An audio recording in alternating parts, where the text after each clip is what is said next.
examples there of people getting robbed, answering to ad on Facebook, or going to sell stuff on Facebook. Still getting caught up with that. Two people went to Maloney, they put something, next thing you know, gun in their face, lose everything. They left them at the car.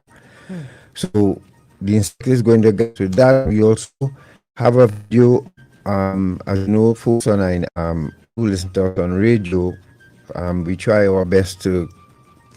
Again, let me explain. Long ago, when we had to describe what cocaine looked like or the different grades of marijuana look like to you, we made it.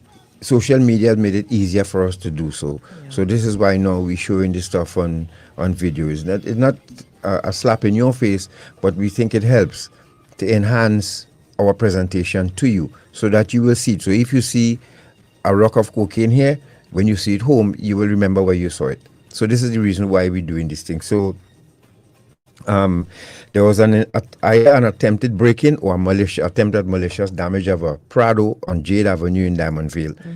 We're going to show you that and ask the officer to comment on it. And this is why I'm putting two situations out there. We don't know what it was, but the makers of that Prado, we really proud. And also there's a later side of the police we want to show you to this evening as well.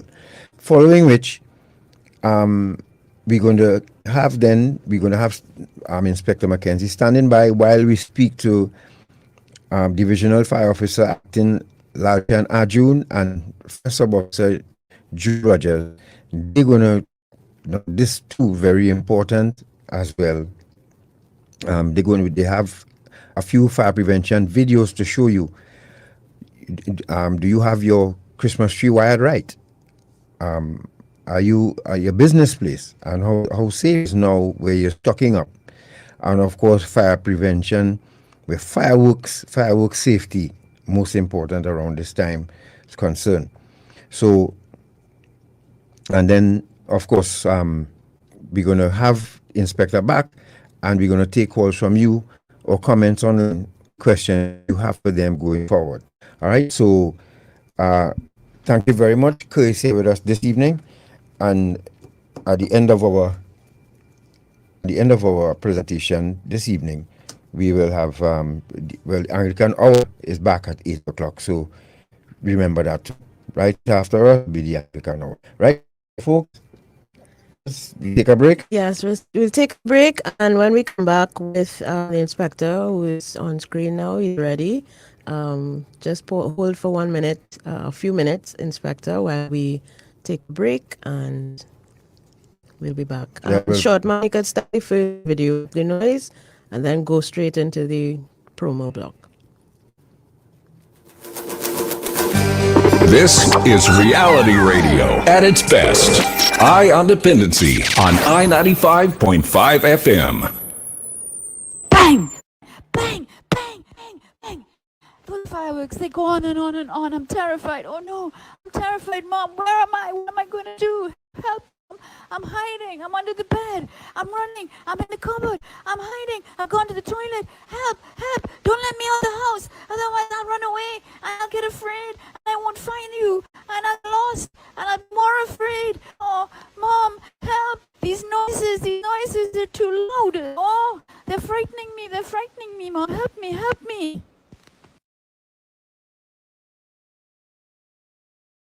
Go, Sona. I come in. I don't give me no attitude there. You have Shiana manners, boy.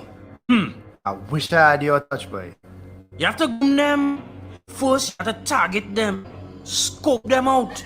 See if they have low self-esteem. Family problems. Then you move in and gain the trust. Get glasses. After that, you feel a need. Some of them like nice things like fancy phones, hairdos, clothes, food. It have ones who only looking for somebody to care and listen to the problems. You feel me? What's important though, you have to isolate them from the people. Let them believe it's all about you and them. Then you get through. Nice. Look one right here. Try thing now.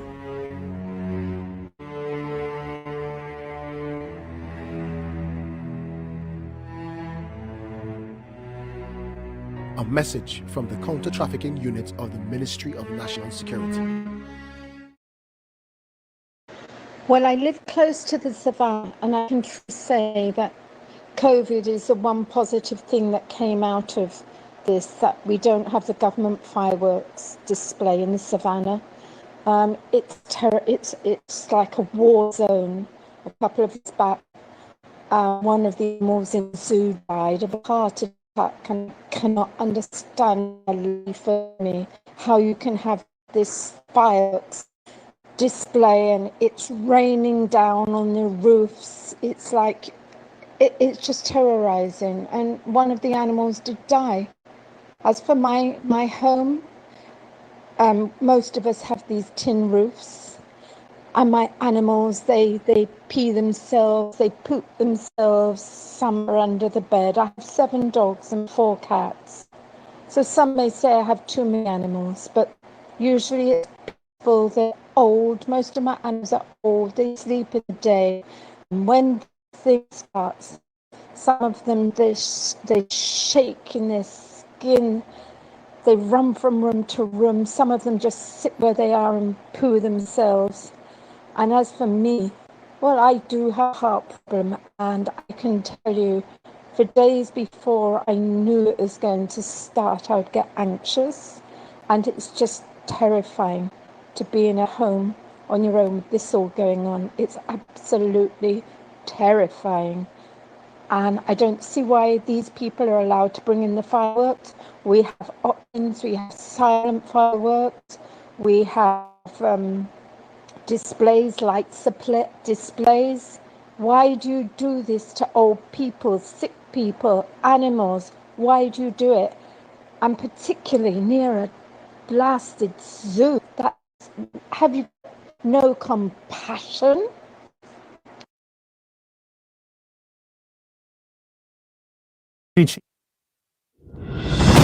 Hi, I'm Peter Slowly. I'm a Deputy Chief of the Toronto Police Service. You're listening to I Am Dependency with Garth and Natasha, Trinidad and Tobago. I On Dependency with Garth and Natasha. Reality radio at its best, where every life is a biography. Sundays at 10 a.m., exclusively on I-95.5 FM. And broadcast live on the I On Dependency Facebook page and YouTube channel.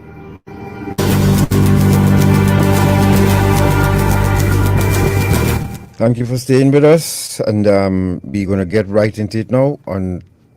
We have him up on video call. Is Inspector Steve McKenzie, and he's representing the Trinidad and Tobago Police here this thing. I'm going to thank newly promoted Assistant Commissioner of Police John Archie and the communications team. Yes. Nice. Yes, my girl moving up. Yes. And well done to her and the communications department. Congrats. Trinidad and Tobago Police Service. I think I have that right. So, welcome, Inspector. Good evening to you. Good evening, Garth. Good evening, Natasha. Good evening to your viewing and listening audience. And thank it's you. my pleasure to be here this afternoon. Thank you very much. Thank you so much. It's our pleasure too as well to be hosting you. And to those of you on Facebook, please, if you can share someone so that we can get this thing going. Remember, after Inspector McKenzie, we will be speaking with members of the Trinidad and Tobago Fire Service. So, Inspector, let's get into it. You are here to help us and the citizenry keep safe this Christmas. And so we're going to start you with this question here. There are people getting caught still going to purchase stuff they see on Facebook from people who they don't know in areas they're not familiar with. What can you say to those people? How can you guide them, and what are the alternatives that they can pursue? Well, firstly, listeners, it's our responsibility as police officers not just to enforce law and order, but to do all that we can to ensure that we minimize the opportunity for crime. Part of that initiative is exactly what we're doing here today, partnering with members of media, partnering with our communities and so forth, to spread as best we could information that would, allow persons to become less of a target.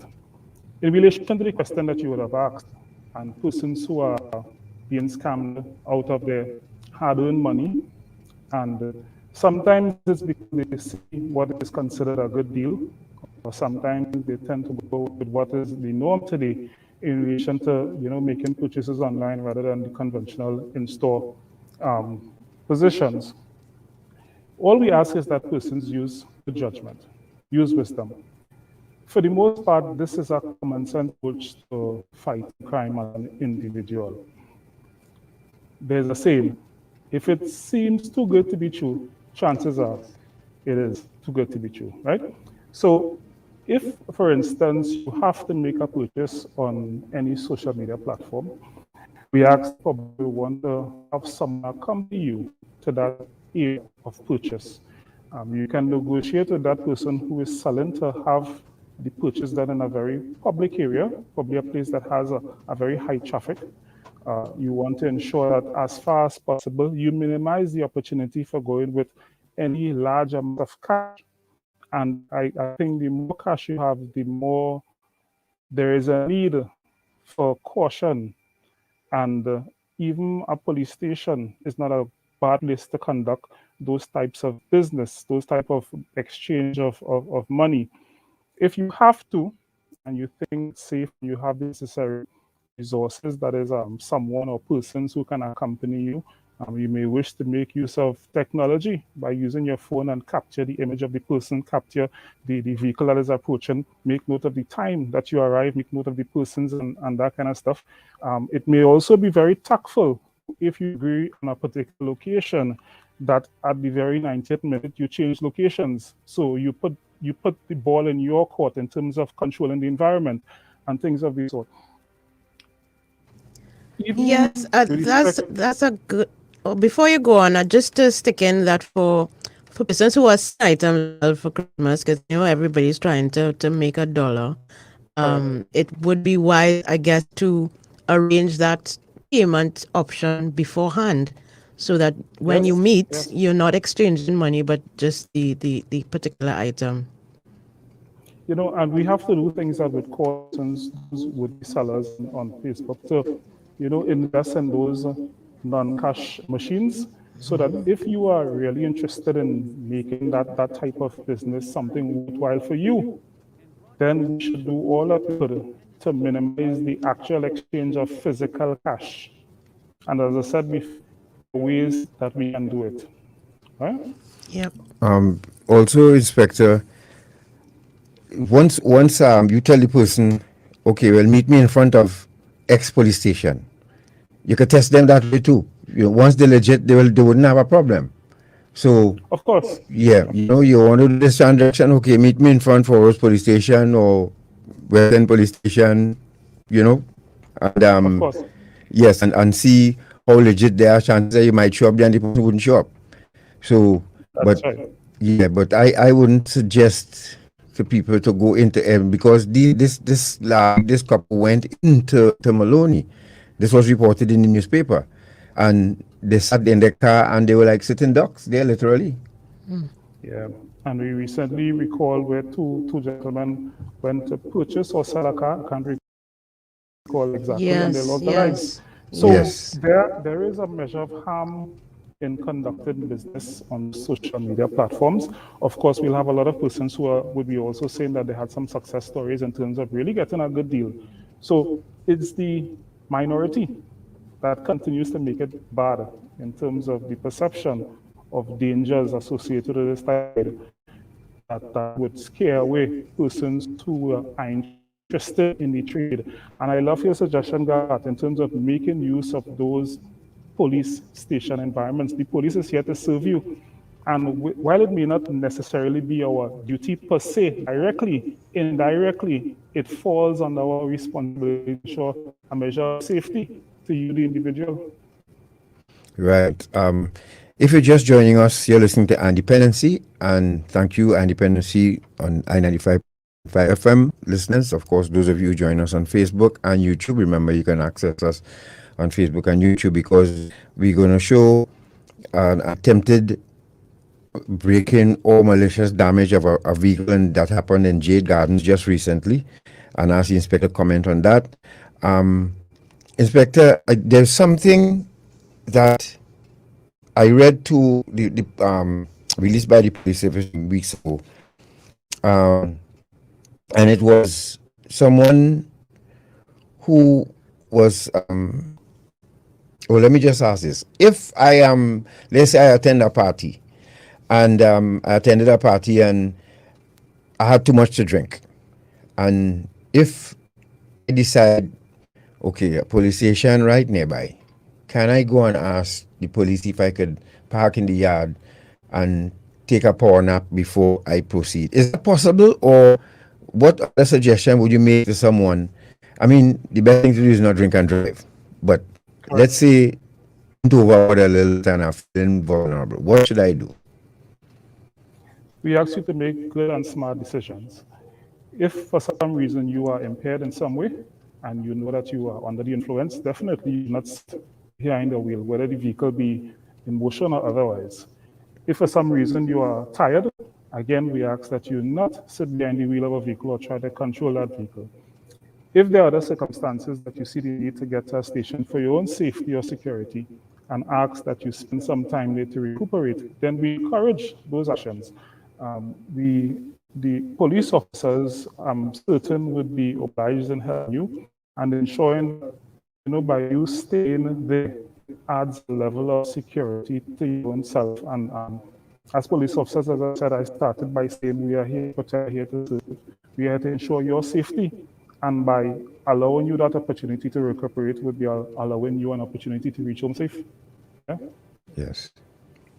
Yep. And as we go back to the shopping aspect, I know a lot of people are choosing the online option, which is relatively safe and up from people going overboard. But if you're doing in-person shopping, I know that is an area where some harm can come to you if people try to relieve you of just terms or relieve you of your vehicle in certain establishments. What can you tell us about that? Well, in today's world with COVID-19, we are really hoping the levels of harm that one would have experienced in the past wouldn't really realize in this particular time because of the pandemic, in terms of the amount of persons in any one space. Some of the tips that we would advise persons in those COVID areas is minimize your amount of jewelry that you have on your person, minimize the amount of cash that you have on your persons, and if you have to make a purchase with cash, be smart about it, be tactical about it, so that you can separate portions of cash on various parts of your body, or various parts of your purse or your wallet, as the case may be, so that you're not seen in the public pulling out this big wall of cash to take a portion from it to pay for an item. Instead, have your money separated on your person so that it can not have that appearance as if you're carrying a large sum of money. Again, these in particular, this one is for you. When you make sales over the counter, many women would rest their purse on top of the counter. They would dig in their handbags, leave the handbag unattended to face the cashier, to face the point of sale machine, and conduct their transaction. Assuming that all will remain well with their purse that may be unattended, or it could be a case of having some other items that you would have purchased on the floor, on the ground next to your feet, and assuming that all would remain well. The tip is keep your eyes on your personal property, whether it be your handbag or items you would have purchased. Keep your eyes on those items. In relation to point of sale transactions, we have a lot of fraud happening today. We have persons skimming devices or skimming cards, should I say. So when you hand your credit card or your ATM card to an attendant, keep your eyes on it. If there is something that prevents you from seeing where your card actually goes, it's my advice to you to don't hand over your card. Probably that's an opportunity to have a cash transaction rather than a card transaction, because it takes a second or two to have your card skimmed. So by your actions, you can prevent yourself becoming a victim of skimming.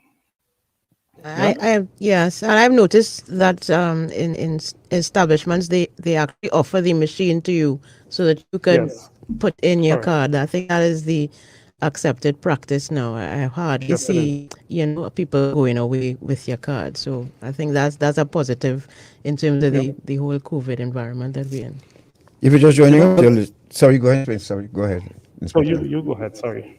No, I just just letting this, thank you for staying with us, folks, and those of you just joining us. You're listening to Independency. We back in the evening for a few Sundays, well, at least until the end of the year, and then we will settle again on our morning slot. So don't worry, everything will settle out. I know it's kind of confusing to you In the all, new year, but we have right now with us Inspector Steve McKenzie, and he's taking us through some safe tips that we can use to secure ourselves for the season and of course and beyond, because these guys never stop. They continue to ply their trade. That's the trade that they choose, but then we have police officers who have a trade too as well, and their trade is to protect us from the guys plying that trade. Now, Inspector, that card skimming thing, it's a thing, and It is. and it can this can happen in a well-established place too, but the owner might not know the employee doing this. Now, That's how right. could we know? How somebody presents a machine to you to swipe a card? How do you know that it's how could we know? We just have to trust that this device is safe. Legit. Yeah, and we have situations where, as an example, you may be in a restaurant or so, and there's a device brought to you at the counter for you to swipe your card, and the person may tell you, this device isn't working, I'll bring another. And the other one is actually the legitimate machine, when the first one is actually would have been a skimming device, and you would have been skimming. Right. What ways in which you can, find out early if that happens is the company would send out notifications of your purchases. So pay attention to those emails, check to see if there are any purchases that you yourself would not have made. And as far as possible, cancel those cards.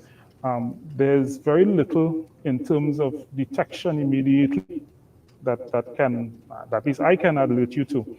In relation to the ATM machines, we've seen the videos, or we've heard even from the Tobago Police Service, our fraud squad personnel explain to the public things they should do to prevent being skimmed or being scammed. So when you go to the ATM, pull, toggle, look for anything that should not be there. And I would always advise persons, when you reach the stage of putting in your PIN, get something to cover that area, because even if there's a camera facing that area of your PIN, or where you enter your PIN number, if you were to put your handbag or your purse or your wallet or even your hand covering the area in which you would have pressed your PIN, then it's very little that the camera can pick up. So those are little tips again that could help you in terms of not being scammed. Right. I will go back a bit to the area in relation to that shop area. Now, we spoke about purse and probably wallet and money and stuff. It's important also how we carry these items.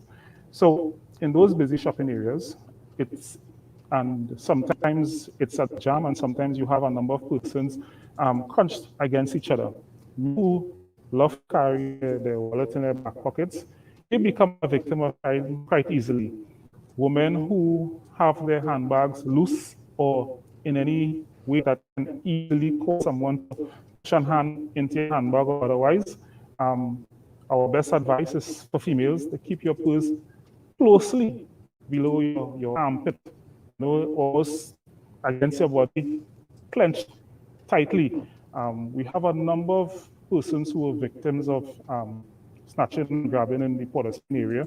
So when you are in those busy shopping areas, especially those areas where you have similar rates, it's advisable that you hold those valuable items very, very close to your body. Again, I'll go a bit further. If you are approaching a shopping area, it's important to know where you park your vehicle, because you may park your vehicle daylight hour in a busy environment, and a couple of hours after, when you go to your vehicle, it's night, there's no other vehicle in and around the area you would have parked your vehicle. There's no street light because you didn't pay attention to that. So now you are a bit vulnerable as you approach your vehicle. So, especially males or persons who shop alone, pay attention to these things. Park your vehicle in a well-lit area or an area that has a street light or some form of lighting close to it. Park your vehicle in an area where you see a surveillance camera focusing in the area your vehicle is parked, or an area that seems to be very busy with pedestrian traffic or otherwise, so that when you are returning to your vehicle, there is that measure of safety. Of course, we say shopping in numbers is always something we want to encourage. Victims often come singularly rather than in those plural numbers. So that is something to definitely continue to do. As you leave the shopping area and you are headed for your vehicle, do not wait until you reach the door of your vehicle to now begin to look for the keys that probably all the way to the bottom of your handbag or your pocket or whatever. From the time you exit in the mall or the shopping area, or you know that you're heading towards your car, have your key in hand. So the time that you take between arriving at your car and entering your car, locking those doors, are minimized. That is key. Do not allow yourself to be a victim because you did not plan properly. Okay? When you are parking, again, we will ensure that there's very little items as far as possible that is in plain sight for any person who may have ill intent. So your gadgets, your expensive pens and cell phones and laptop bags even, because someone will break open your car for a laptop bag, assuming that they may have a laptop in it. So you may very well be aware that there isn't a laptop in it. The perpetrator would not. So you would obviously have a loss unguardedly. So be very careful in terms of what we leave in our vehicles. Also, if indeed we are going to a shopping area and we have to clear our vehicle, don't go to the shopping area, then take things out of the vehicle and put them in the trunk. No. See if you can do that before you arrive at the shopping area, so that you go to a vehicle that's big and persons who have ill intent may not see anything being put into the trunk area. Okay? Yes. And for the unfortunate event that happened to my nephew the other day, he went into the mall, came back out, and there was no vehicle where he parked. What is the likelihood of the police, after having been contacted, of retrieving that vehicle? Well, once a vehicle is stolen, we have within each Tobago Police Service a section called Stolen Vehicle Squad. There we have a designated team of officers who are trained and very well networked to make all endeavors and inquiries to have that vehicle found. Time is of key element here. If for some reason you suspect that your vehicle may have been stolen, faster you can get the information onto the police by simply calling 999, better it may be. Immediately the police will spring into action. We will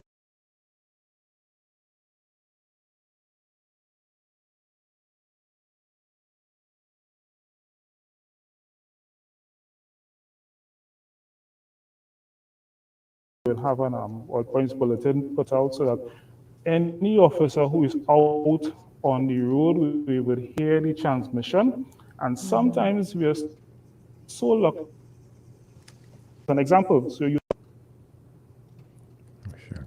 Gosh, we're losing you a bit there, Inspector. I think we've lost him. Yeah.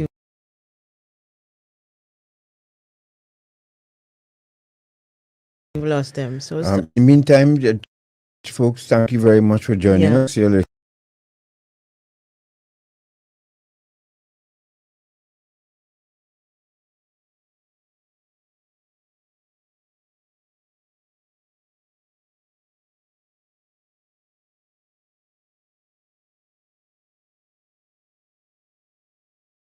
to Dependency, and you can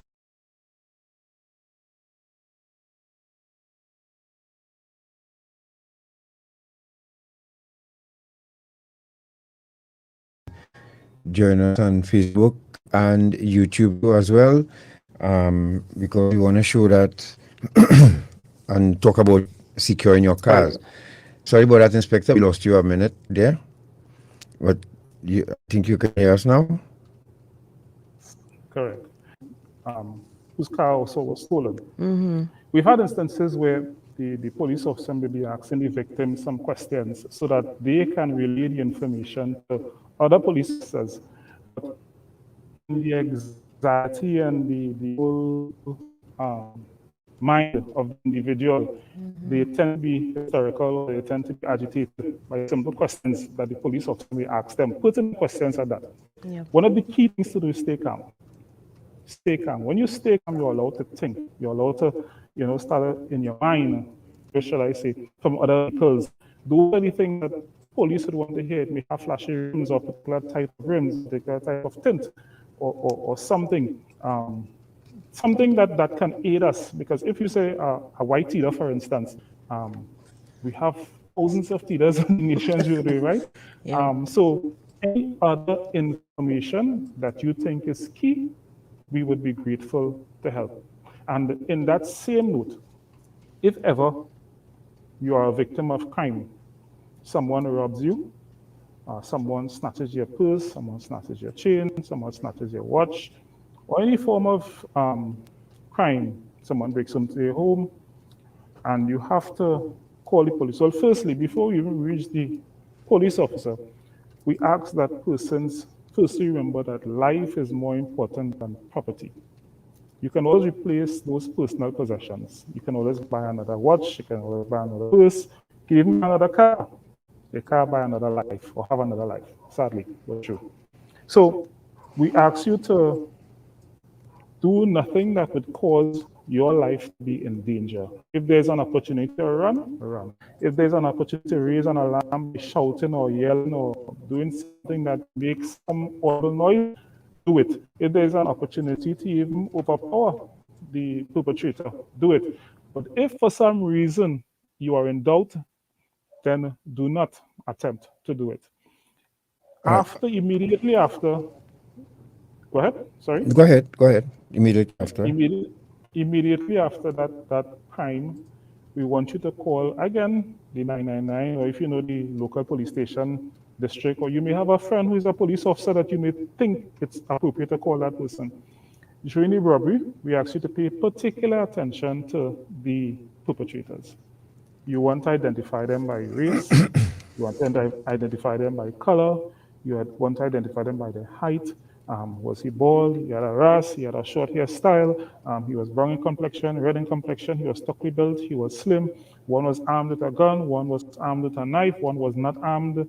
One had on a white vest and a black quarter, one had on a red shirt and a yellow pants, one was bare feet, and so forth. So you're giving the police officer a proper description of the person as best you can, who would have done whatever to you.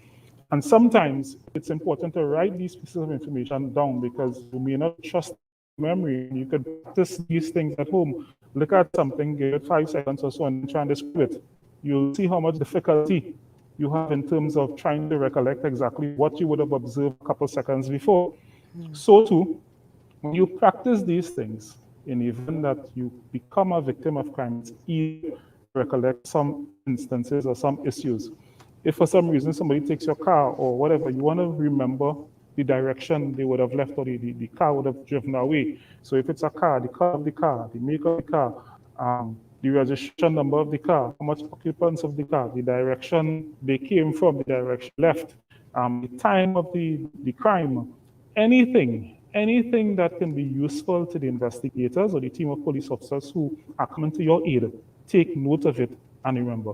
If there are persons who you don't know who have also witnessed the incident, go to them, ask them for the name, the contact information. So when the police come, they can communicate with those persons and who might have a different perspective.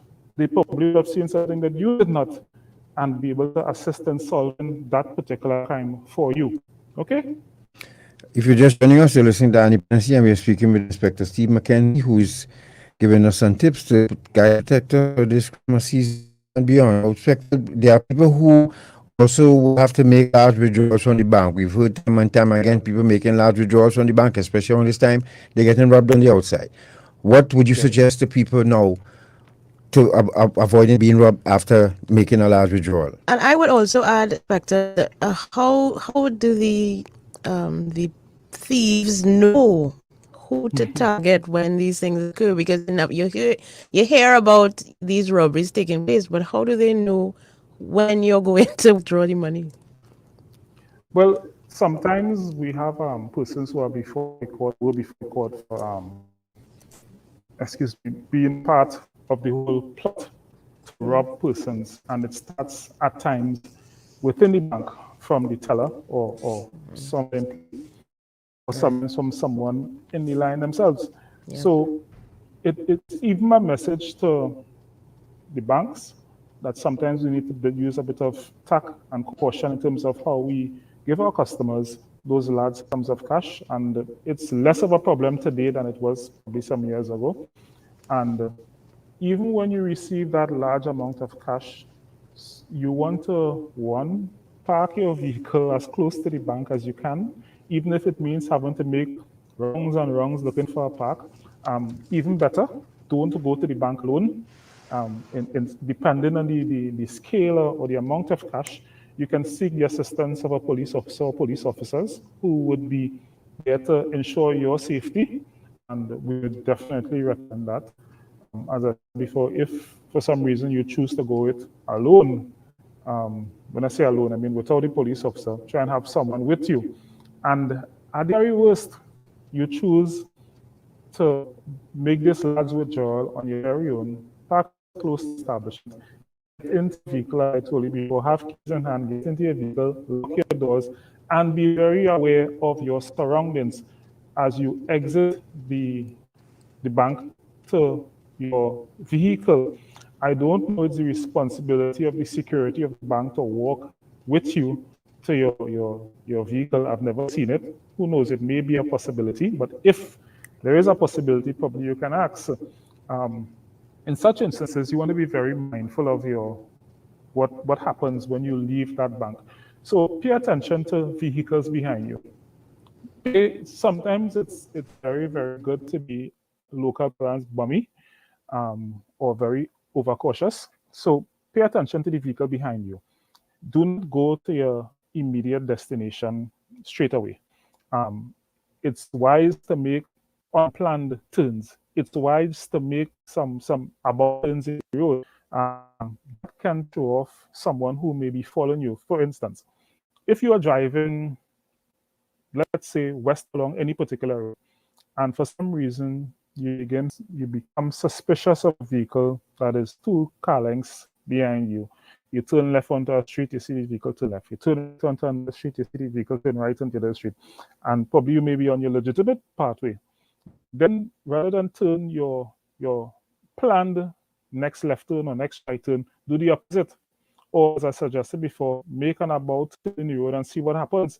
These are things that would either show off the intended perpetrator, or you will know whether not being followed. If for some reason you recognize that you are being followed or you're still unsure, drive to the police station. Drive straight to the police station. As I said, do not stop. Do not press go. Go straight to the police station. You're safe. Okay? Thank you, Inspector. Let's go to that video quickly. There was this situation that happened on Jade Gardens in Diamond Vale, Diego Martin recently. Inspector, I don't know if you got any information on it, but here's the video first, and let's see how we can ask people again to be more vigilant. As you said, probably this vehicle was followed. They were followed. I don't know what happened. And this is a good test case if anyone can identify the make and model of the car. After you've watched the video, see if you can remember what the make and model of the vehicle was.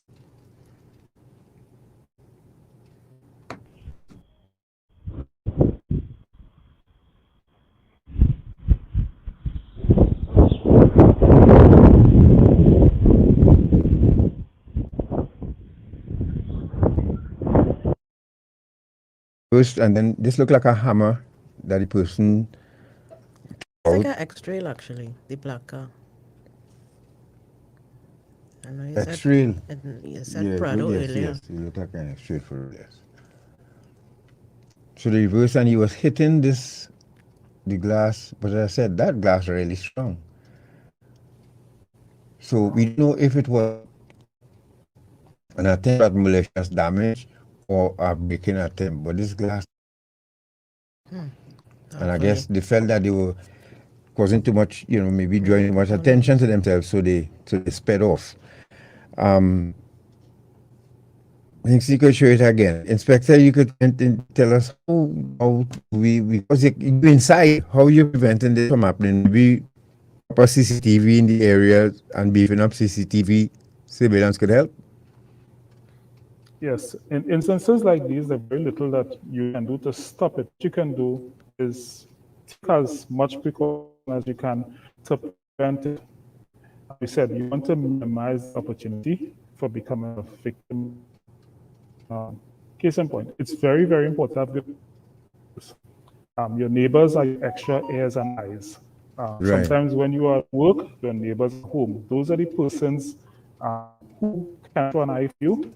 Those are the persons who can call you in the event that something is wrong or just be there for you.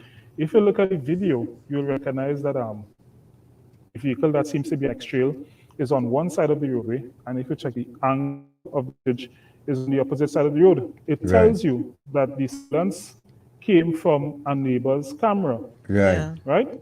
Yeah. So many a times when we have surveillance in our home, it not only aids us, it aids our neighbors.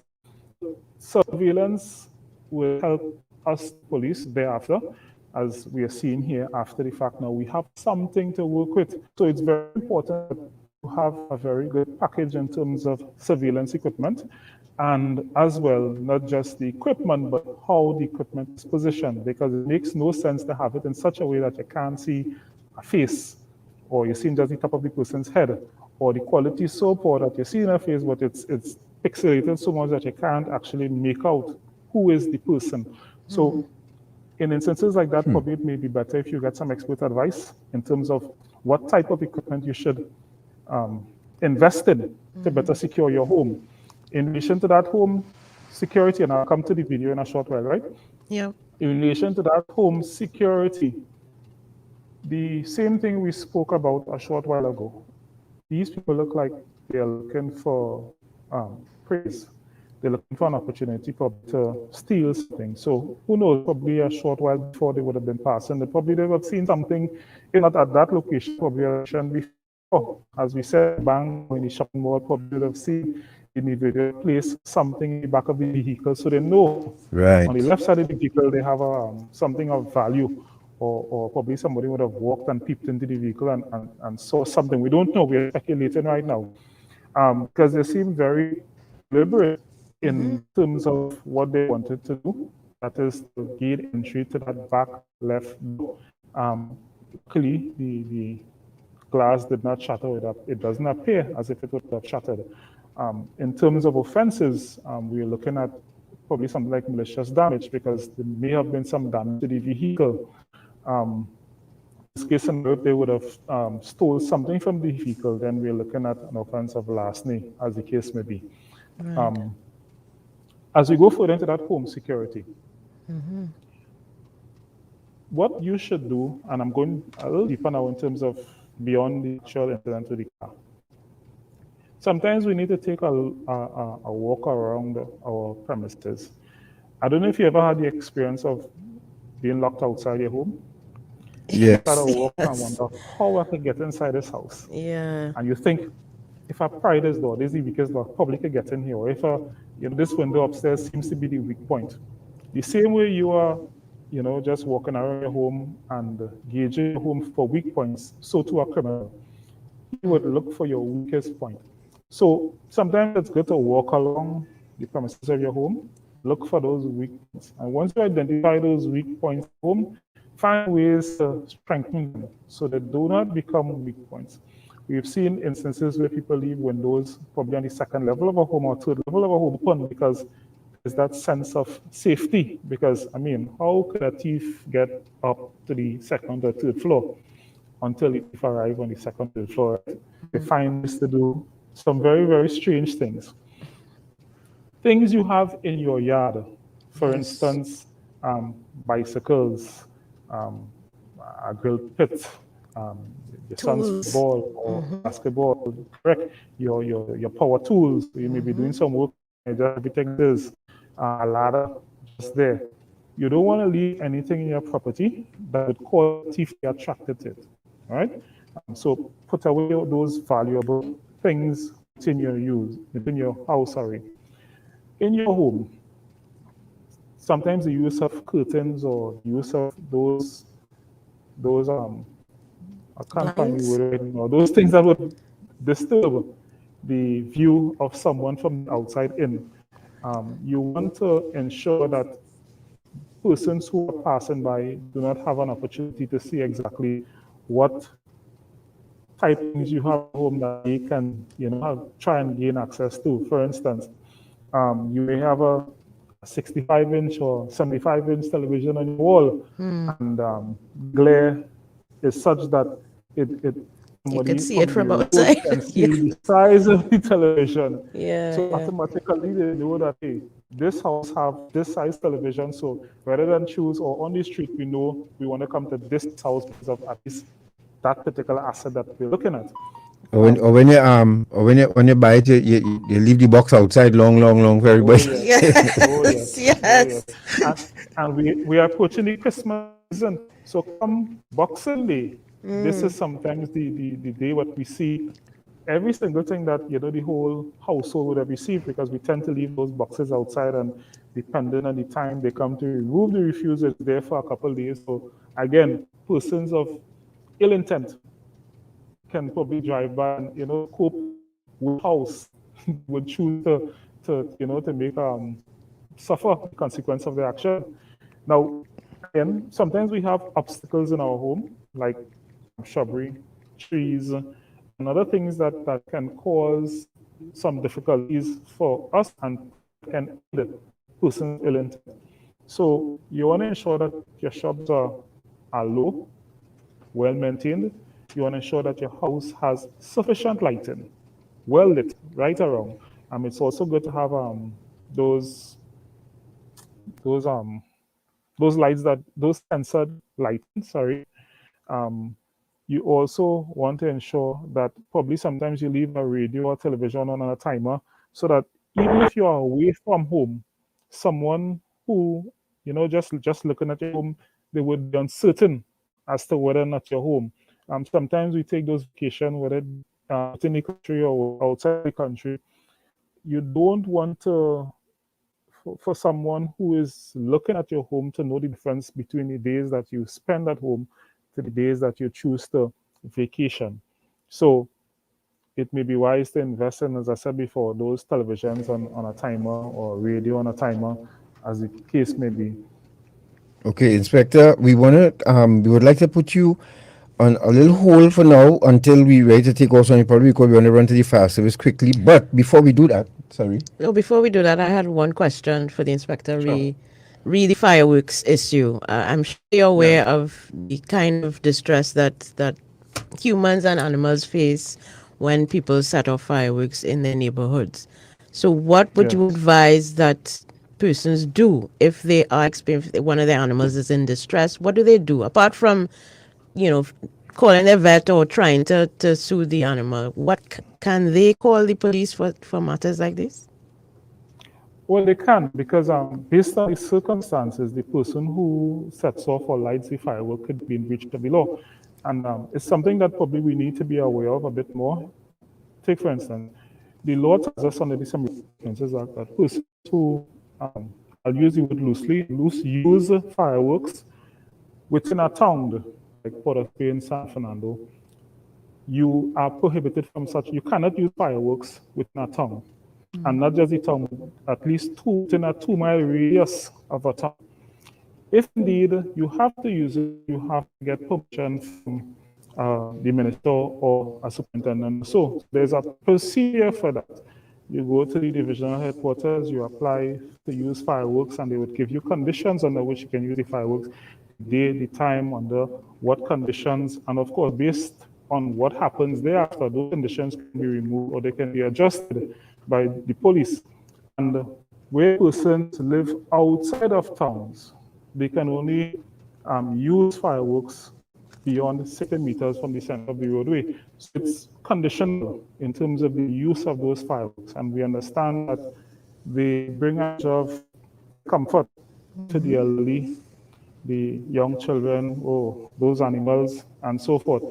And we have rights, we have constitutional rights, so that as police officers, we have to find ways to be able to allow that measure of balance between persons enjoying their rights and privileges and those who may wish to lawfully engage in the use of fireworks. All right. So you can use it. Okay, inspectors. Thank you very much. We, as I said, we asked you to stand by for a bit. Before we close, we're going to show two police officers that arrested a man in a mall recently, and the outcome was amazing. But we'll show that when you come back after this break and after we speak with the fire officers and they do the demonstration, then we bring everybody back and take some calls. All right? Is that okay with you, Inspector? Sure. Thank you very much, sir. And we'll go to this quick break. Yep. And we'll be back with Assistant Divisional Fire Officer Acting Lieutenant Arjoon and Fire Sub Officer Jude Rogers of the Trinidad and Tobago Fire Service. We'll be back. You're listening to Eye on Dependency with Garth and Natasha. Reality radio at its best.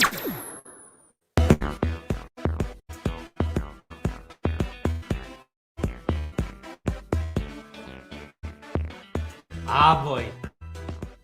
I feel I'm gonna buy myself a senorita tonight. Nah.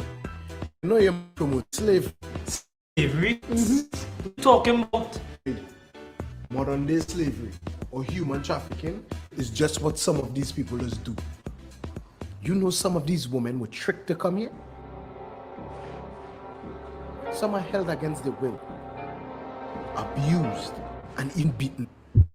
Most times the girls don't even see any of the money that is paid for them. And every night, they just have to come out looking nice and sexy for somebody like you. Human trafficking is a serious problem and a serious crime. Persons who solicit commercial sex services may be contributing to human trafficking. A message from the Counter Trafficking Unit of the Ministry of National Security. On Diwali night 2021, one of the holiest nights to the Hindu community, my beautiful German Shepherd Cora, she was suffering. My dog knew no fear except for fireworks. And every year of the 8 years that she spent her life with me, she would be reduced to a ball of terror and pain because of these fireworks. Every year, I would take her into my bathroom and hug her and let her know she's safe. There's no way I could block out those sounds. But what made it worse this year is that she was already ill and she was already weak. And the stress of these fireworks, even after trying to explain to neighbors multiple times, there are old people in the house, there are animals who are afraid. In fact, they looked at their own pets and would just continue setting off these things. And all I could do is just helplessly hug my dog. And she vomited all over. She was so scared, she wouldn't stop trembling. And then one day later, I woke up to find her dead. No hope at all of recovery. Nothing I could do. No way I could save her.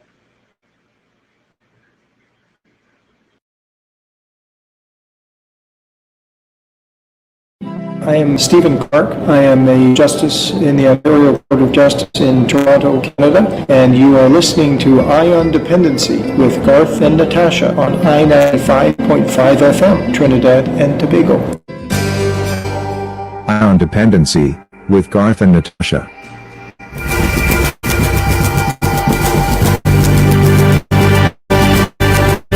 Right now, us, folks. Those of you who just joined us on YouTube and Facebook, welcome. And those of you on 95.5 FM. Yes, we are now going to switch gears a little bit. We're going to go to the other very important and key protective service, the fire service, Trinidad and Tobago Fire Service, represented by Assistant Divisional Fire Officer, Acting, Lalchan Arjoon, and Fire Sub Officer, Jude Rogers, who are going to tell us a little bit more about fire safety at this time of year. As you heard in the promo, this Diwali and Christmas are the most high-risk times for fires in the home and in workplace. So we are sure that, and we have some videos to accompany what the fire officers are going to talk to us about this evening. So listen or join us. If you quickly, you can jump on YouTube. If you don't have access to Facebook, you can join us on YouTube. Yep. And we look at some of these demonstrations. Good evening, gentlemen. Are they online? Who we have first? Is this Mr. Rogers? Good afternoon. Good afternoon. Good evening, sir. Mr. Rogers? Yes, sir. Right. Welcome, Fire Sub Officer Jude Rogers. Thank you very much for joining us. Thank you. And we have Mr. Arjoon as well. Mr. Arjoon as well. Mr. Arjoon. Yes. Good night, Garth and Natasha. Thank you very much for having the fire service on your program.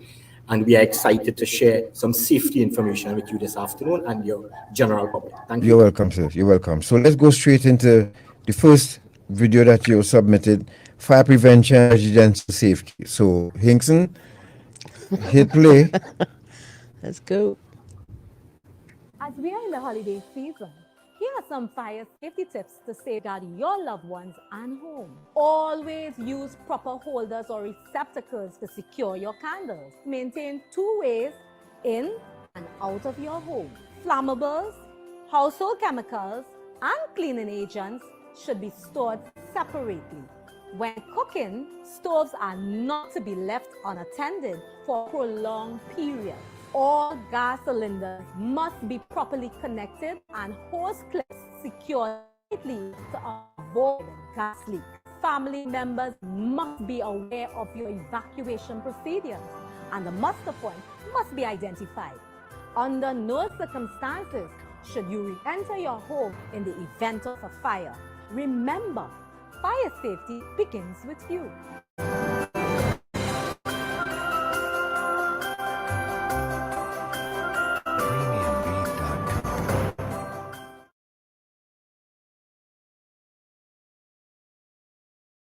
The first video on residential safety. Is there anything that you'd like to add to those very important tips, gentlemen? Definitely, we'd like to ensure that members of the public are paying cognizance to these simple tips that we would have brought to your attention. What we've realized is that in Trinidad and Tobago, over the last 5 years, we've had a serious issue where it relates to deaths by fires. Our statistics point us in the direction of an average of 705 fires per year, with an average death of about 20 persons per year. Wow. Now, that is an alarming figure for us, and it's Yes, one it which is. the Trinidad Tobago Fire Service is going to be working and has been working assiduously to reduce and to bring those figures down. Okay, Mr. Arjoon. Yes, and the statistics also show that approximately 80% of those structural fires that we respond to occur in the residential dwelling. That's in our home. So that is our vulnerable area. The loss of life as a result of fires, also the majority show us that it occurs in this occupancy grouping. And as a result, fire safety information is so important for the homeowners. Over the years, the Trinidad and Tobago Fire Service have had a public life safety education program where we go to communities and spread this fire safety information. Today, based on COVID-19, we are using the media, the electronic media. we are using the online conferencing platforms to be able to reach out to members of the public in terms of sharing the safety information. And as the video would have alluded to residential safety, and we would have looked at cooking operations. And cooking operations are or is one of the predominant causes of fires in the residential premises. And just to add, all we ask members of the public to do is to pay attention while they are in the kitchen cooking. Ensure that your LP gas tank that you are purchasing, you are responsible to ensure that that tank is in good condition. We also are dependent on the company, like the gas companies, to ensure that these tanks are for purpose in the public domain, that the necessary tests, the test on those tanks are done to ensure its safety, that the tanks are in good condition, that the regulator, the valves in good condition, the rubber seal is in good condition, and that homeowners ensure that their cooking appliances are also in good condition. We would have had fire incidences where that LP gas would have escaped from the tank via probably a porous hose, and that gas was ignited by the flames of that stove and caused an explosion and caused a fire, right? Some were extinguished before the fire service arrived. Some spread and consumed the entire premises. So we are asking that the homeowner be our hero and take part in ensuring that those appliances are in good working condition. Also, okay. Go ahead. Yeah, we want to make sure that we get to play all the videos so that, and I know you have a lot to share. So go ahead. Yeah. Okay. Go ahead. Yes. Another point we'd ask is that when you are cooking, ensure that children do not come in the kitchen to play, because we have had incidents where candles turn outwards. Right.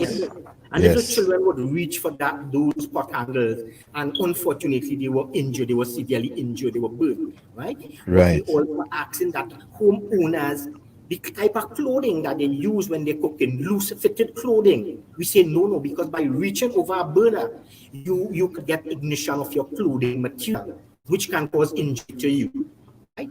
Apart from that, we ask that you pay attention while you are cooking. Sometimes people are distracted. I have seen certain housewives, they're so busy, they're always busy, they are trying to do a numerous amount of tasks at one time. They leave that cooking operation unsupervised, and it will lead to an accidental fire in food. So I'm going to stop there at the moment so that you can. You have a lot to say, Mr. Arjoon. Yes, and we appreciate the additional details, because I mean, videos are fine on their own, but these additional tips are really helpful. So let's go to the next video, which is on electrical safety, which again in the home can be very hazardous. This Christmas season, here are some fire safety tips that can save your life. Check extension cords for visible breaks in the insulation, which can expose the internal wiring. Refrain from overloading individual electrical circuits by using extension cords and adding multiple outlets. Do not run extension cords under carpets or across doorways. Use UL-listed extension cords and decorative lights and follow all instructions provided. Do not use interior lights outdoors. Green tags for indoor use only and red tags for outdoor use. Refrain from cutting off fuse protective plugs or decorative lights, which is a safeguard. Do not connect more than 3 decorative lights per electrical circuit. Use insulated hooks to hang decorative lights and plug all decorative lights before bedtime or leaving your premises. Remember, fire safety begins with you.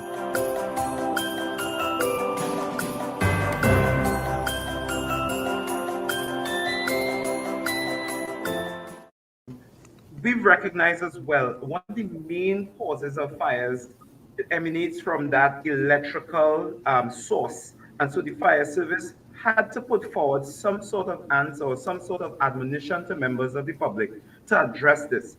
The fact of the matter is that when we're in our homes, people try all sorts of different things. The fire service is saying, you cannot use an extension as a permanent source supplying electricity to an appliance. That electrical cords are for temporary use only. But you see it all the time in persons' homes. Persons may have an electrical extension and it's set up for years, right? What happens? That cord is being constantly walked on, appliances, things moving on it. That cord can have breakage, it can be frayed, and at some point in time, that resistance is going to build along the line, and that's your source of ignition. We also recognize that around Christmas time, everybody wants to put up Christmas lights and all of these, but have you ever paid attention to whether it's indoor lights or outdoor lights? And there's a difference. And so we highlighted that in the video. You need to look at the tag and make sure that those lights are for outdoor purposes, because again, that's a possibility for a source of ignition. All right. Oh. So persons in your homes, please pay attention to this. The fire service is monitoring you. Don't take these things lightly. It only takes a second, and that's the start. And once that starts, it's very hard to pull that back, because there's so much more we have to do now in terms of training once a fire begins. And that's where you'll have other videos on extinguishers, use of extinguishers, the evacuation procedure for your home, and how do you actually stop a fire in the incipient or the early stage. But we don't want that to happen, so that's why we're out here tonight, this evening, admonishing you. Let's do the right things and put an end to this altogether. Arjoon? Thank you very much, Officer Jude. And I would just like to let you all know the importance of our electrical system in our home. From physics, we know that electricity is a form of heat. So we know the heat source that will cause fire. My advice this afternoon is for every single homeowners to comply with electrical code requirements through the electrician, through the authorized electrician. Wire your building. Make sure that your system is designed, installed, inspected by a competent electrician. Yes. I know that our body needs maintenance. A vehicle will need maintenance. Your electrical system will also need maintenance. The electrical inspectorate department recommends that a condition inspection be done on your home every 5 years. Basically, that is where the electrician will come into your home and check your point of entrance, your earthing system, your electrical plugs to make sure that they are tightened properly. They will do the voltage test and all those required tests to ensure that your electrical system is in good working condition and that it cannot be what we may call a fire hazard. Right? Yes. So apart from that, we want to ensure that you have proper electrical appliances in your home, that you do not misuse these electrical appliances. I'm going to give a quick story. Long ago, we had a fan, and the plug on that fan was defective. But we cut the plug and we used the two parts of the wiring to insert it in the plug. And that is a fire hazard. Defective appliances are a hazard. We have responded to fire calls where defective fans would have led to that fire in that particular building. Overloading of electrical circuits is another serious problem. So we have limited time, and I'm going to stop there. If you want to show that before you go on, I just wanted to ask: is there a difference between an electrical fire or a fire that starts off from an electrical source and from how is that different gas fire in terms of how it be extinguished, how dangerous it might be? Okay, beautiful question. And I'll give you it quickly in a brief summary. There are different classes of fire. Class A fires are fires involving ordinary combustible material, wood, paper, cloth. Right? Class B fires are fires involving liquids and liquefiable solids. Liquids are like gasoline, kerosene, margarine, and those type of ignitable liquids. Right? Class C fires are fires involving energized electrical appliances. Those are your motors in the industry, those kind of compressors and so forth. And Class D fires are fires involving metals. There are no classification for an electrical fire, but electricity, which is a form of heat, and cause a fire. So, for example, if you have an overloaded electrical circuit while you extension cord, resistant heat will develop. The plastic in that particular cord may degenerate and start to burn. That fire may transfer now to the surrounding material, which might be either your wood, your paper, your cloth, and then we'll classify it as a class A fire. So electricity, there's no designation for electrical fire, but it could be a cause of fire. I hope that I clarify that for you. Yes, I'm now saying to Natasha that when we settle again in New Year, we have to bring back the fire service alone. And we want you and anybody else. Mr. Roger, Mr. Alfredo, but we want you especially because you are very passionate, but you're hearing the passion in your voice. And I mean, I could imagine how many fire would have seen in your lifetime as a officer and things you had to respond to. We just love how you dispensing with this information and the passion that you're displaying here this evening. I mean, a lot of houses will be safe and businesses will be safe because of you and you. The way you articulated it, trust me. That is our aim, and the majority of fireworkers are passionate. Yes. No, I know. But this scourge of fires in Trinidad and Tobago. Yes. So with you and your team for giving us the opportunity. You're welcome. And we'll do this again. Mr. Hinkson, let's go to the other one, please. Prevention, business safety. Here are some fire safety tips to safeguard your business, employees, and customers. Be aware of the dangers of overstocking goods in the aisles, near exits and entrances, narrowing the exit width. Keep goods a minimum of 18 inches from ceilings and lighting fixtures. All fire safety protection equipment and signage must be clearly visible and unobstructed. All employees should be trained in the proper use of fire extinguishers and evacuation drill procedures, even temporary workers. Reduce the accumulation of combustible materials which can escalate the risk of fires and prevent safe evacuation. Ensure proper housekeeping is constantly maintained during the holiday period with a clean-as-you-go policy in place. Remember, fire safety begins with you.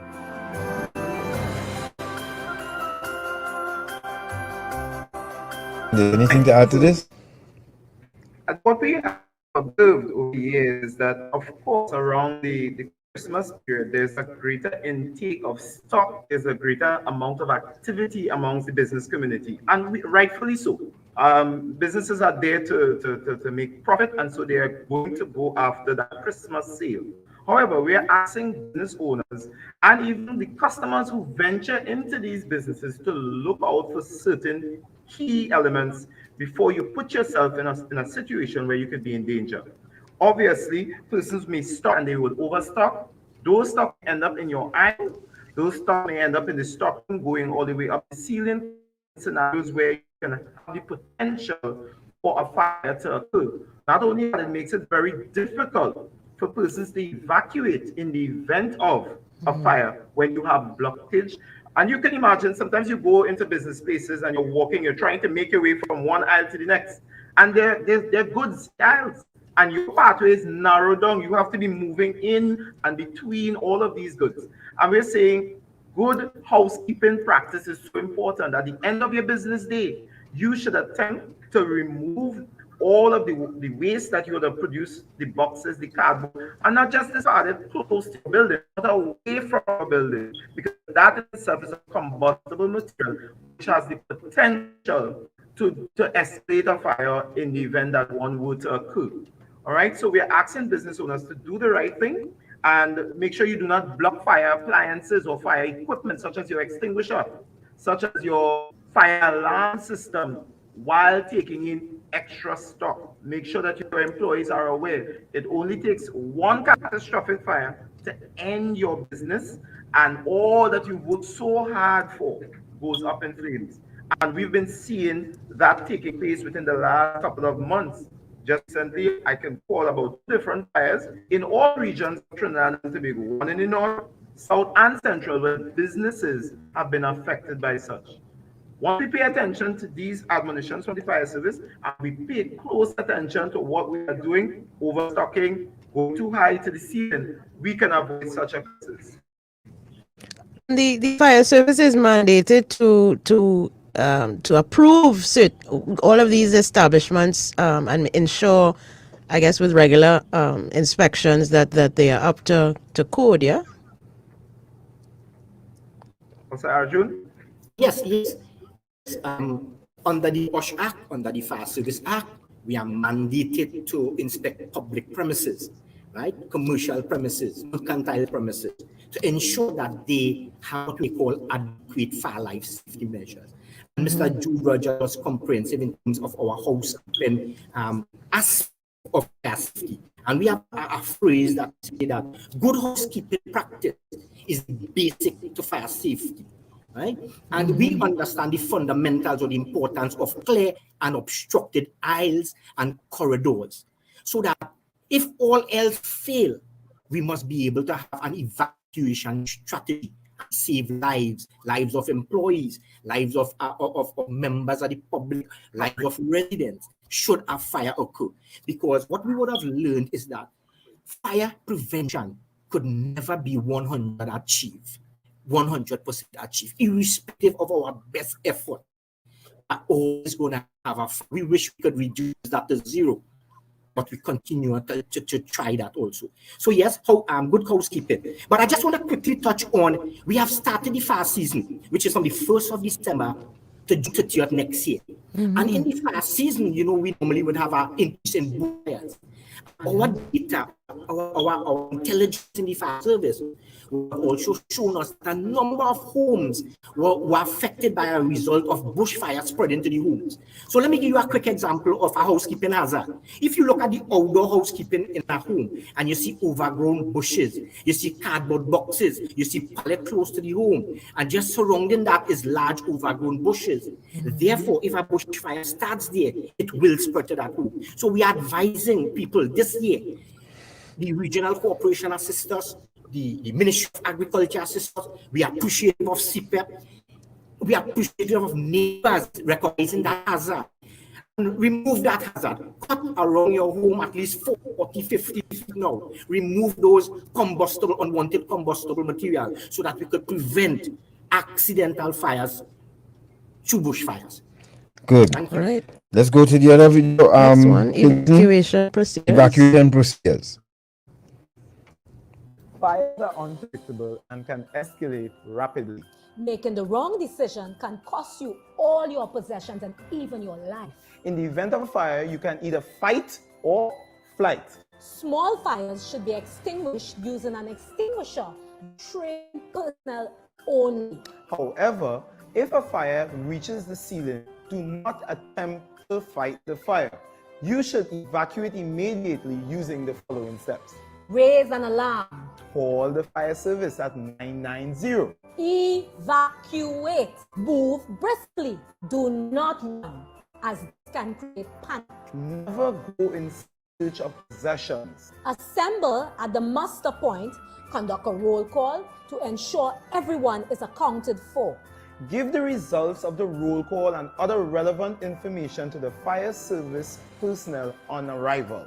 Remember, fire safety begins with you.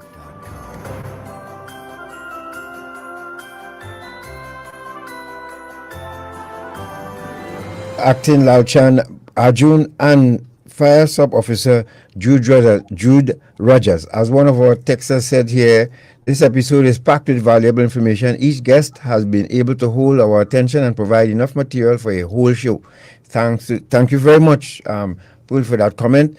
And as you said, these gentlemen are really, really knowledgeable. And we also have Inspector Steve McKenzie still with us.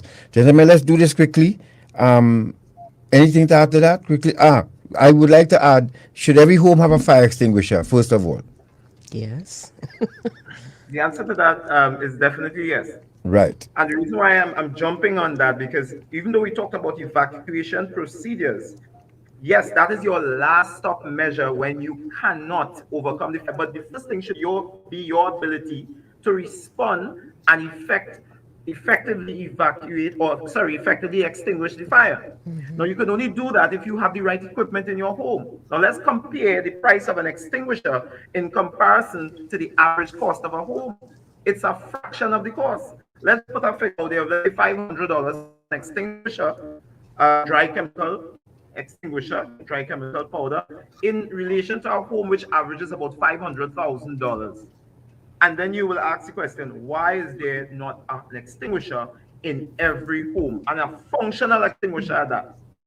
Is it not placed in the right location? Because many persons have extinguishers, but it's placed in a cupboard or hidden under somewhere where they can't get it. Extinguisher needs to be erected at your exit points, whether it's the kitchen door or near your front door, where you can access it from a safe point and you can actually effectively utilize it in the event of fire.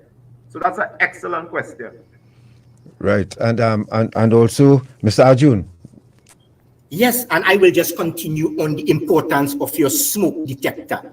That fire extinguisher and a smoke detector are two of our fundamental life-saving appliances in building.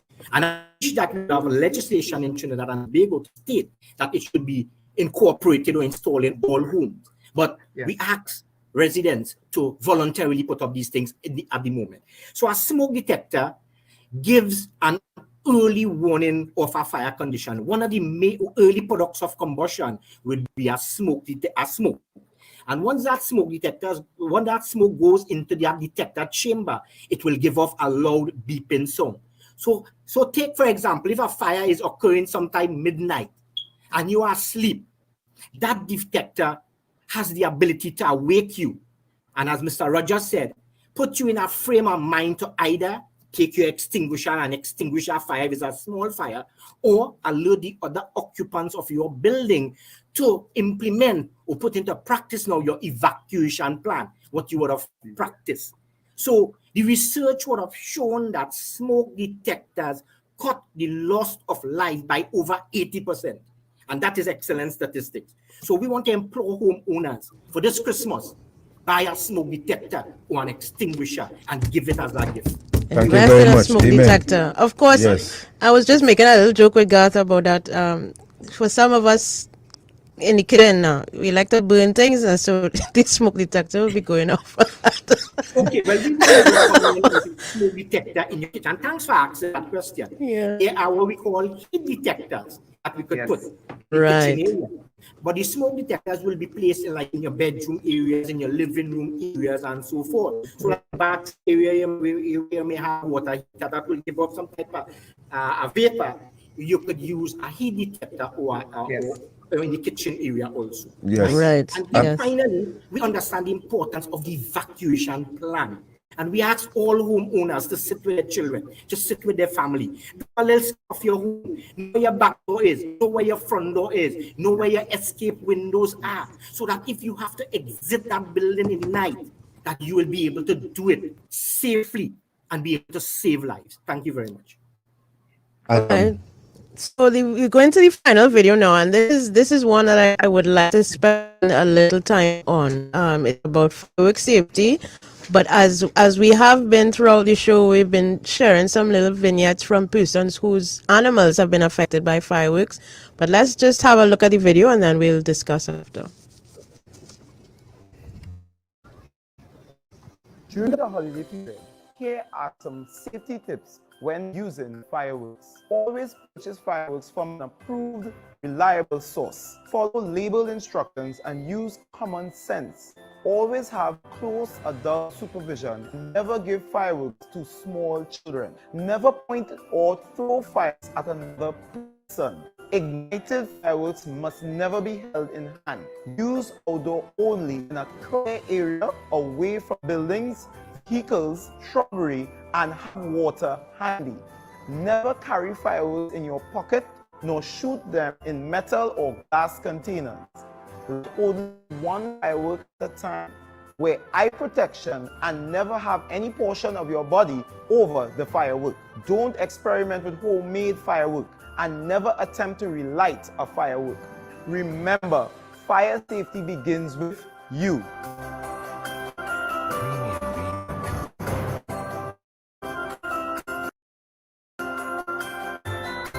Us on I-95.5, live on our Dependency Facebook page or YouTube channel. We are speaking with Fire Sub Officer Jude Rogers and Divisional Fire Officer Acting Lalchan Arjoon. They can also have Inspector Steve McKenzie, Trinidad and Tobago Police Service, who made his contribution earlier. Remember, folks, if you join us late, you can always come back to our Facebook page or YouTube channel and get the program from the beginning. Somebody asked a question. How the extinguisher is suited for them. How would we know? What you purchase for the home And the before into the with the folks, we could you share that with us quickly, please? Definitely. So I would advise Miss Carol Charles, who I saw ask that question, that the best type of extinguisher for the home would be what we call an ABC, or a dry chemical powder extinguisher, because it handles 3 classes of fires, which is wood, paper, plastics, Class A, Class D, flammable liquids, and Class C, energized electrical equipment, as well as gases. So when you look at the things that are or what your home comprises of, this particular extinguisher handles the majority of items that could be on fire in your home. So Class A, B, and C, as I repeat, and that would be a dry chemical powder or an ABC extinguisher. So that is the one that we would recommend, and it's pretty affordable as well. Okay. All right. Great. As we have the inspector back on, we had a question earlier, and this is relating again to the fireworks issue. So before I engage the fire officers on this, I just wanted to make sure I ask this question from Elspeth, who asks, do officers actually respond when people report the setting of fireworks? And if so, what do they do, or what have they done? Police officers are constantly on patrol throughout the length and breadth of Trinidad and Tobago. We have a network that once a call is made, it's dispatched to the nearest police officer in the vicinity. So yes, police officers respond to calls, and one of those calls would be persons who are setting off fireworks. So when the officers get on the scene, they will evaluate the situation, and if there are offenses that probably occurring, they will treat the situation as they see fit. Yes. Okay. All right. Now to the fire officers with this fireworks thing. I mean, I am not enamored of fireworks, as you probably guessed. I don't understand the fascination with them, but they can be very dangerous. And we had one comment from Pearl, who said that fireworks contain dangerous, harmful chemicals and contribute to air pollution and, of course, to noise pollution as well. And many countries have banned the sale and use of fireworks because they contribute to climate change, and they contribute to, distress and sometimes death among animal and human beings as well. What's the fire service's position on the setting off of fireworks? Now, Mr. Arjoon, we have about 10 minutes again, right? So, so if you could, encapsulate what you want to share so that we could get everybody in, we appreciate that. Thanks very much. Go ahead. No problem. Thank you very much. Well, as the inspector would have said, he would have guided you to the legislation with reference to the Summary Offence Act and the setting up of fireworks in tongues and other place within 60 feet of the public roadway. In the fire service, well, we have to observe the law of the land. It is that consumer fireworks is legal in Trinidad and Tobago. So we have people importing it, and we have retailers selling fireworks. What we appeal to members of the public to do at the moment is responsible and considerate use of fireworks. We have had incidents with fire service in our country. We would have had structural fires as a result of fireworks. We would have seen injury to children, elderly persons. We would have had reports where a grandma would have, a couple of years ago, would have grabbed a scratch bomb that was thrown into a car and injured her fingers, and she stabbed him. That was in the back of that. So yes, fireworks is a hazard, and it must be used with care and attention, right? So in Trinidad and Tobago, as again, the law is that we have the retail of fireworks. Mr. Jude Rogers in his clip would have mentioned some of the safety precautions, and quickly add, we recommend best practice to discharge fireworks in a large open area, away from power lines, away from hospitals, away from residential home for the ages or any other critical facility. We ask that fireworks be discharged only by responsible adults over 16 years of age, as the law would state, right? We would ask that you read the instruction on these fireworks, ensure that the fireworks are really placed on a level surface so that it would not tilt. People were injured when fireworks were set off, and those boxes those fireworks would have tilted sides and shot into the crowd, injuring people. I would have been reading something recently on where a promising national hockey goalkeeper was recently killed as a result of misguided fireworks, a young promising individual in America. So we ask that responsible use of fireworks be done until a discussion, a disclosure, a coming together of all the key persons in Trinidad and Tobago could really properly evaluate the impacts of fireworks, whether on the environment, whether on health and safety, whether on the pets and so forth. So we advocate for discussion on the matter going forward. Yes, there would have shown research would have shown where it would have an effect on the environment and so forth. Mr. Rogers, Mr. Arjoon, we like to make an executive decision here. We made it already. Yes. Is it possible that you all can join us again next Sunday, please God? That would definitely be possible. Yeah, because we would be honored to have that opportunity. There's so much that we yeah. can discuss. We've now scratched the surface. I know. Fire safety. I know you're gonna fight when they say you scratch it. But no, seriously, I think it's necessary because this is fireworks time again, and there are a number of people I guarantee you would have enough to say to you all and reach out to you all, you know, begging you all for especially and with the police too as well. So I just don't want time to run out on you all, and we have to hustle. I would ask if we would do a part 2 with the Trinidad and Tobago Fire Service next Sunday, please God, if you all are willing to join us, so that we go into more detail with this fireworks issue, because it's something that is not going away, and year after year after year, it's the same complaints over and over. The police can be everywhere. We don't expect the police to be everywhere, and we you know, and the police are stretched as it is, and I must congratulate the police service, boy. You all are, I mean, from Wim Tobago, come right up to Trinidad, east, west, north, and south. You all are really the ball. I've seen the response of the police service improve greatly, and perpetrators are apprehended, you know, after the call goes out. I mean, we would like to, you know, congratulate you all, Trinidad and Tobago Police Service. You guys are doing a fantastic job. Yeah, well done. And with that, Hinkson, before we go for Officer Jude and Rogers, I want to give you a little smile in the face. The police attempted to arrest a man just recently at the mall. And that video, see, Hinkson, let's go to that video, and we'll come back. What do you think?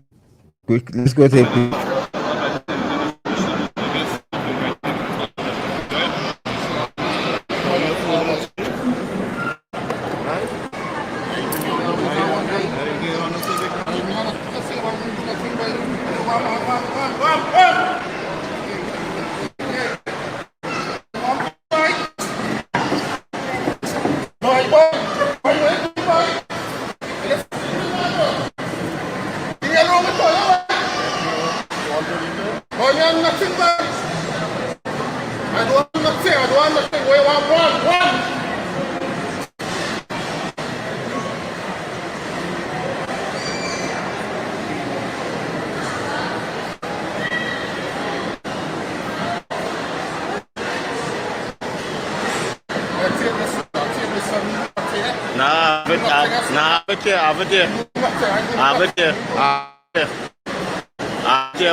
I don't have nothing.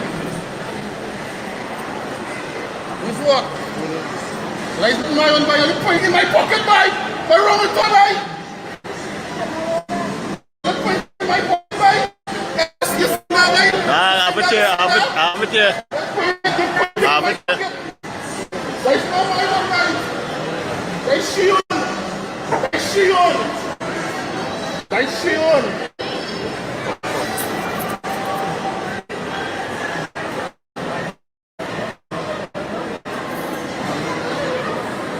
That is yours? That's not my own, boy. That's your own, boy. That's not my own. That's not my own. Well, actually, open it.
stupid. But I didn't know how police officers do that. And But of course, yeah, no, I really, I was really this was impressed really with it. sweet. Nobody had me because when I saw the box with the foil, I said, Lord, don't tell me this man palming this drugs on this woman boy, this dog. I call this man, look at that dog. I look at So, God, it shows the lighter side of policing. It shows the aspects that sometimes we tend to forget. We tend to ignore. Police officers are not just about the gray and blue. It's not just about arresting and charging, but it's also about the softer sides, about engagement in communities, about speaking to the young ones, it's about playing a game of football on the streets in your uniform with them. Something that impacts the mind of somebody who needs that level of intervention. And in this case of the officers, would have really assisted, I assume, a friend of theirs in this regard to put a smile on the lady's face. So yes. We couldn't catch ourselves. I was feeling it for her. The man said, that's she. I said, well, this man is a dog. I would have been the same. But hey, Inspector McKenzie, you two will talk off air, but we want to deal with the issue of fireworks next week. We got on a whole. Just that, I know the fire service will have a lot to share too, and we could continue to do a part 2 of this. We made that decision because, especially Arjoon, Mr. Arjoon, you prompted that because I'll take a passion. So Rogers, you cool, you laid back, you are cool fire officer, you probably stand in the middle of a building and give instruction when it's burning. But I gentlemen, you all brought some really good stuff to the table here this evening. I'm sure the those who tuned in will agree. We want to give them a chance to engage with you all next week Sunday, please God. So if you all could spend time with us, I really appreciate it. Thank you. Would that be okay with you all? Yes, definitely. Yes, okay, great. and hopefully we'll have some other members of the public to relate their experiences to with really fireworks, and we'll have more engagement on that. Yes. And we encourage members of the public, if you know anybody who is impacted by fireworks, please tell them to tune in next week. Yes, so Inspector McKenzie, we want to thank you very much. Closing remarks? Yes, I too, on behalf of the Deputy Commissioner of Police, Mr. Martin Jacob, and every single member of the Trinidad and Tobago Police Service, it is indeed my pleasure to be here this afternoon to share with you. Even from the police side of things, there are still a number of things that we could have spoken about with respect to the fireworks, because there are some areas in relation to the wholesale and retail aspects of who can sell and where they can sell and things that also can be discussed. But I hope that what people will take away from today's discussion is that security, whether it be home security or personal security, it begins with you, the individual. The choices that you make and how you plan can very well determine what happens next. Well, So Inspector, we wanted to ask you to join us next day too, you know. Feel you get away. Feel you get away. We need the police alongside the fire service. Come on, but that's a we speak of it. But thank you very much, Inspector. God bless you and the Trinidad and Tobago Police Service. Thank you. Mr. Rogers? Yes, sir. All right. So basically, we are also very, very thankful for the opportunity. And as they referee, so on behalf of the Chief Fire Officer, Trinidad and Tobago Fire Service, Officer Bristow, we want to thank you for the opportunity for being here as well. And there's so much more that we want to talk about. We haven't even touched on the whole aspect of burglar proofing. Yes. Yes. Now we have some things to share with you. Yes. Share that with you so you can get into the topic. Trinidad and Tobago Fire Service and the Trinidad and Tobago Bureau of Standards have come up with a standard towards ensuring that we can have quickly burglar proofing available and the design available to all members of the public, so we can eliminate some of the hazards that would have happened earlier on in this year. Need I remind you of fire that happened in July? Children would have died. We want to ensure that that is avoided going forward. You trust me, when I saw your demonstration in fire service, you made Natasha and look for our keys for the burglar proofing one time, just to remind us where we had it, because you know that was a very timely demonstration, and we look forward to that next Sunday. Mr. Arjoon? Thank you again for the opportunity, and as Mr. Rogers said, on behalf of our executive officers and all men and women of the Trinidad and Tobago Fire Service, we want to wish Trinidad and Tobago, each and every household, a very joyous, happy, safe Christmas. We know we are in a pandemic. We ask people to follow all the necessary health guidelines. Do not go in crowds. Wear your mask. Wash your hands. take good care of your health, look after your health and well-being also. And we are seeing some trends also with reference to the pandemic. We are seeing some increases in fires. While we may have a lot of people home, we are seeing some increases in residential fires. So we want to add next week to our fire risk assessment in the home, and how we could train individuals to recognize hazard and work with the fire department in that goal of becoming zero fires in the home and in the business environment. Thank you, gentlemen. Thank you You have so 5 much. stars from us. Well done. Yes, yes. Well done. Very good program. Talk to you next Sunday, Thank please, you God. so All right? much. Have a good Take night care. and a great week.